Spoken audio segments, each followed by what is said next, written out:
Are you a robot? In your time on the internet, it shouldn't be the first time you're asked something like this. Many web pages ask you this question when you try to interact in some way, like when you log in or try to leave a comment. The purpose of this is to verify if it's actually a person who's trying to interact, and not some computer program created for spamming. This is why the question is always followed by a little test specially designed to be easy to solve by a human and difficult for a computer, like understanding a word, reading with some distortion, distinguish objects in an image, or determine if the way you move your mouse to make a click is human-like. This is a CAPTCHA, an acronym for Completely Automated Public Turing Test to tell computers and humans apart. A really useful tool to find robots. But what is exactly a robot? Or even better, what is exactly a human?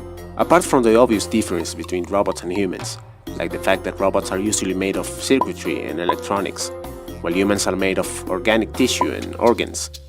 How can you tell them apart flawlessly? There are many things that we can do better than machines. We already see some examples, but with the advance of artificial intelligence, the gap between us is smaller each year. We have even been surpassed in some tasks. So, let's imagine you're a robot, and you're trying to convince everyone else that you are in fact human. How far can you get? To answer this, let's play a game. The imitation game.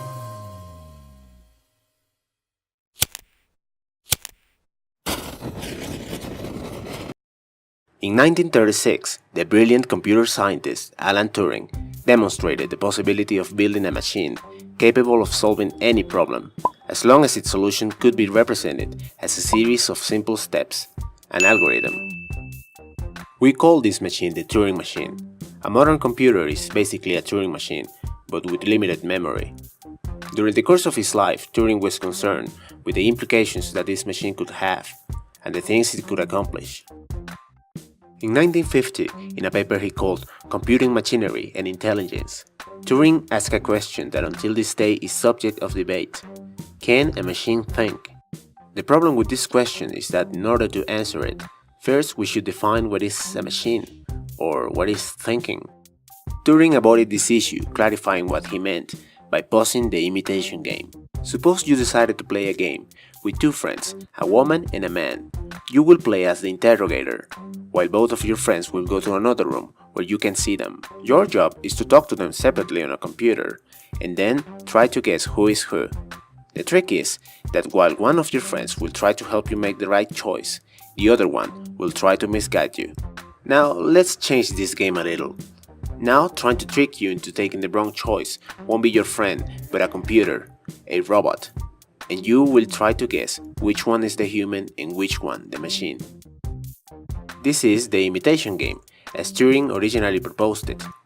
As you can see, a CAPTCHA is playing this game to identify potential spammers. The only thing that changes is that in this case the interrogator is also a robot, an automated program. In this way, Turing turns the first question into one easier to solve.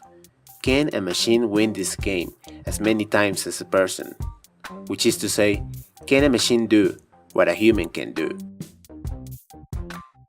After all, many of the things we do as humans can be decomposed into a series of simple steps, like communication. Turing believes that computers will eventually be able to win the imitation game, and that by year 2000, a machine capable of winning it 30% of the time by having a 5-minute conversation with a human interrogator will exist. In 1966, Joseph Weissenbaum created ELIZA, the first program created for playing the imitation game. The program cheated a little, because it only worked by asking some really specific questions, pretending to be a psychoanalyst. Weissenbaum created this program to demonstrate how archaic and superficial human-machine communication actually was. But to his surprise, many of the volunteers who spoke to ELIZA left convinced that they were talking to an actual person, even though Weissenbaum told them the opposite. In 1972, another program, this one called PARRY, was created by psychiatrist Kenneth Colby. PARRY pretended to be a schizophrenic person. It managed to fool a group of other psychiatrists 48% of the time when playing the imitation game, together with real schizophrenia patients. The most recent case is one of a robot called Eugene Guzman, a program impersonating a 13-year-old Ukrainian kid. It fooled judges with a success rate of 33%. But not everyone is convinced of the success of these robots in the imitation game. It seems like no robot can manage to fool human judges without recurring to some gimmick like impersonating a child or a psychiatric patient. These tricks are used to make weird things like grammatical errors, lack of general knowledge, or poor reasoning more understandable, and in consequence, the judges act in a more indulgent manner. If you want to know how far will these robots get with you as the judge, in the description you will find some links to real conversations. And if you want to go further, you don't need to be a scientist to speak with a real robot. In internet you can find chatbots, like for example CleverBot. If you haven't tried it yet, go ahead and speak with it for a while. Funny things could happen in that conversation. It may not be able to trick you into thinking that it is human, but you may still feel there's something odd going on. This may have to do with CleverBot's ability for good conversations and its charm, or maybe it's the ELIZA effect, the human tendency to find meaning in strings of symbols that were created with some level of randomness, tricking you into mistake machine behavior with human behavior. ELIZA function asking questions like, how does that make you feel? Or, what do you think that is? Creating the illusion that it was following the conversation with interest, inducing people into feeling satisfied with the talk.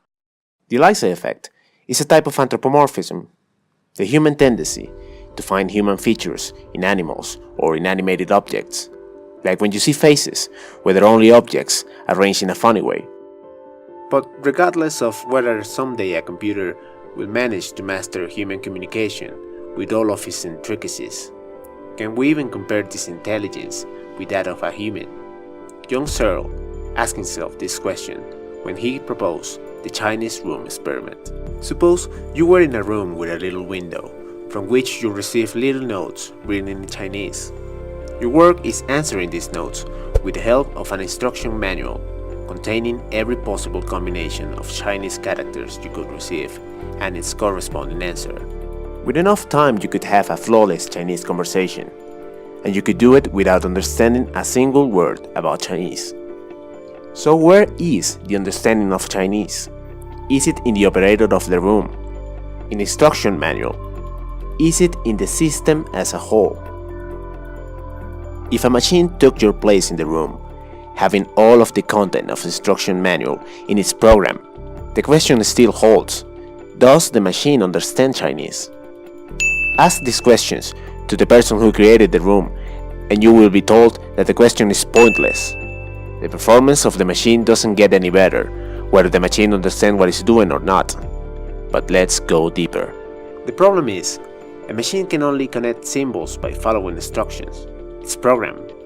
It's not able to reason or take decisions outside from the universe of possibilities dictated by its algorithm. So if you're worried about the rise of Skynet and the enslaving of humanity by our Chinese-speaking robot overlords, perhaps you shouldn't worry about the first machine that convincingly approved the Turing Test, but for the first one that fails it intentionally. But what does it mean to do something intentionally? It is obvious that what a machine can do is constrained by its algorithm, but until which extent our decisions are constrained by external factors like culture, ethics, moral, the chemical and hormonal reactions that take place in our body? Can we write an algorithm for the decisions we take and the actions we do considering all these factors? We must admit that we have many things in common with robots, but what exactly is it that tells us apart? Can we really take decisions freely? What is it that allows us to reason and understand things? How about creativity? Can the creative process of an artist be decomposed into an algorithm? All of this can be expressed with a single great concept: consciousness. Consciousness is quite tricky to define. I'll leave that for another video. Let's just say that it is the state of awareness of ourselves within the reality we perceive, something that is complicated to attribute to some robot. The problem is, it's not clear yet what consciousness is exactly. While many people believe that it is something unexplainable within the boundaries of modern science, in impossible to replicate by a Turing machine. Other people believe that consciousness is an illusion. It is not different in nature to the things computers do. We are only really advanced Turing machines. This last idea might seem frightening. This discussion takes place as well within big names of tech industry, like Elon Musk, who compared what we're doing with AI with summoning the demon, while others like Mark Zuckerberg believing it is irresponsible to make such claims and attribute those properties to AI. It's not that Alan Turing didn't thought of these issues when he proposed the imitation game. In fact, he said, "I do not wish to give the impression that I think there is no mystery about consciousness, but I do not think these mysteries necessarily need to be solved before we can answer the questions with which we are concerned in this paper. Can a machine think? Or at least, can they do what we can do? After all, the imitation game is just about that, imitation. So, if you're not convinced that machines think, whatever that means, they certainly do well at pretending they do, and they will get better at it in the future." What do you think about this? Leave it in the comments. And the next time someone asks you if you are a robot, you might as well not take that question lightly.